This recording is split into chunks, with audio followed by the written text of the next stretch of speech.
এটাই অত্যন্ত প্রাসঙ্গিক। যারা 24-এ রক্ত দিয়েছে, শাহাদাত বরণ করেছে, তাদের শাহাদাতের প্রতি মর্যাদা প্রদর্শন করবে। আমরা সরকারকে বলতে চাই, যদি এই শাহাদাত বাস্তবায়ন করে না হয়, তাহলে রাজপথ আমরা কোনো অবস্থায় ছাড়ব না। আমরা এই জন্য চাই, এই সরকারের ম্যান্ডেট ছিল 3টে বিষয় ম্যান্ডেট ছিল। আমরা তাদের কাছে 3টে বিষয় চেয়েছিলাম। একটা হচ্ছে বিচার, আরেকটি হচ্ছে সংস্কার, আরেকটি হচ্ছে নির্বাচন। বিচারটা শুরু করেছেন, দৃশ্যমানকে শুরু করেছে। আমরা আশা করি আগামী ফেব্রুয়ারির আগে অনেকগুলো বিচার দৃশ্যমান হয়ে যাবে।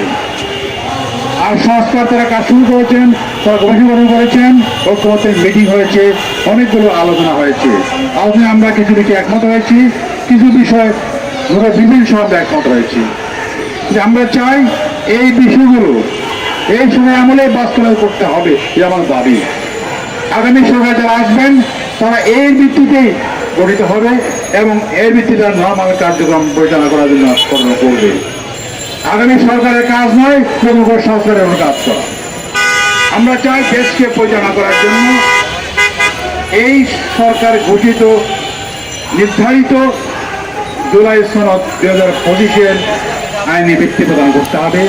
রাষ্ট্রপতির ঘোষণার মাধ্যমে, সাংবিধানিক ঘোষণার মাধ্যমে তাকে কার্যকর করতে হবে এবং পরবর্তী সময়ে 2 মাসের মধ্যে আমরা চাই গণভোটের মাধ্যমে তাকে সাংবিধানিক মর্যাদা প্রদান করে সংবিধান অন্তর্ভুক্ত করার জন্য। কথা স্পষ্ট, এই সময় আমলেই করতে হবে, এর বাইরে রাখার কোনো সুযোগ নাই।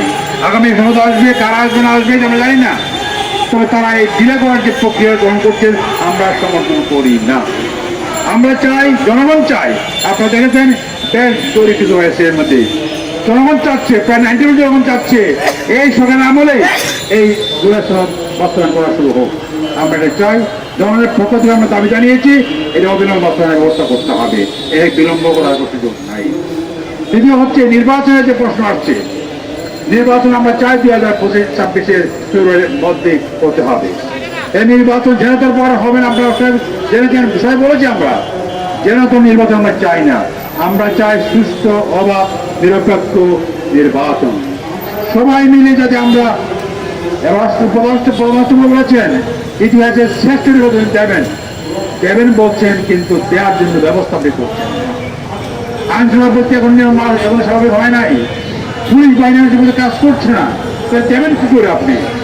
এখনো মাস্তানি, চাঁদাবাজি, লুণ্ঠন, ডাকাতি সব চলছে। এই অবস্থায় নির্বাচনের আমাদের সন্দেহ আছে। আমরা চাই লেভেল প্লেইং ফিল্ড করে আপনারা নির্বাচন ব্যবস্থা করুন, আইন শৃঙ্খলা পরিস্থিতি নর্মাল করে স্বাভাবিক করে নির্বাচন ব্যবস্থা করুন, পুলিশ বাহিনীকে কার্যকর নির্বাচন ব্যবস্থা করুন। তাহলেই সব দল মতের লোকেরা নির্বাচন করতে পারবে এবং নির্বাচনের মাধ্যমে যারা গভর্নমেন্টে আসবে আমাদের কোনো আপত্তি নাই। তাই আপনাকেও চাই এই নির্বাচন করার আগে আপনাদেরকে বর্তমান দেশের যে অবস্থা বিরাজমান তাকে নর্মাল করতে হবে, স্বাভাবিক করতে হবে।